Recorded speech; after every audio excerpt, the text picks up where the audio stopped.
TDP చేస్తున్న అన్యాయాలను ఎదుర్కోవాలంటే ప్రతి వైసీపీ కార్యకర్తకు పార్టీ లీగల్ సెల్ అండగా ఉండాలన్నారు వైసీపీ అధినేత జగన్. దీనికోసం జిల్లాలో పార్టీ లీగల్ సెల్ విభాగాలను బలోపేతం చేయాలని సూచించారు. ఇక పార్టీలో పదవుల భర్తీ కూడా చేపట్టారు జగన్. అధికారం కోల్పోయిన తర్వాత పార్టీకి చెందిన వివిధ విభాగాలతో వైసీపీ అధ్యక్షుడు జగన్ భేటీ అవుతూ వస్తున్నారు. దీనిలో భాగంగా తాజాగా పార్టీ లీగల్ సెల్కు చెందిన న్యాయవాదులతో ఆయన భేటీ అయ్యారు. ఏపీలో టీడీపీ చేస్తున్న దాడుల నుంచి వైసీపీ కార్యకర్తలను కాపాడుకోవడానికి లీగల్ సెల్కు చెందిన లాయర్లు పార్టీకి సపోర్టుగా ఉండాలని జగన్ సూచించారు. ప్రస్తుత పరిస్థితుల్లో లాయర్ల అవసరం పార్టీకి చాలా ఉందన్నారు జగన్.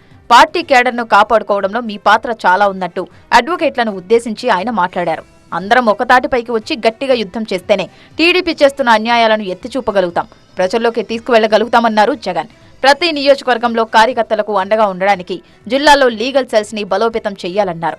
ప్రతి కార్యకర్తకు లీగల్ సెల్ అందుబాటులో ఉండాలి, తోడుగా ఉండాలి అని జగన్ సూచించారు. ప్రతి నియోజకవర్గంలోనూ కూడా మన కార్యకర్తలకు అండగా ఉండే కార్యక్రమం జరగాలి. సో డిస్ట్రిక్ట్ లీగల్ సెల్స్ అనేటివి స్ట్రాంగ్ కావాలి, డిస్ట్రిక్ట్ లీగల్ సెల్స్ అనేటివి స్ట్రెంగ్తన్ కావాలి.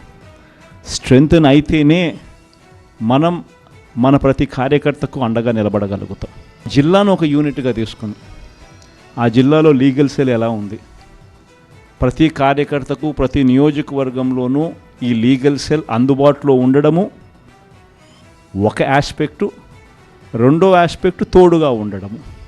ఈ రెండు జరుగుతున్నాయా లేదా అన్న వాటి మీద ధ్యాస పెట్టాలి.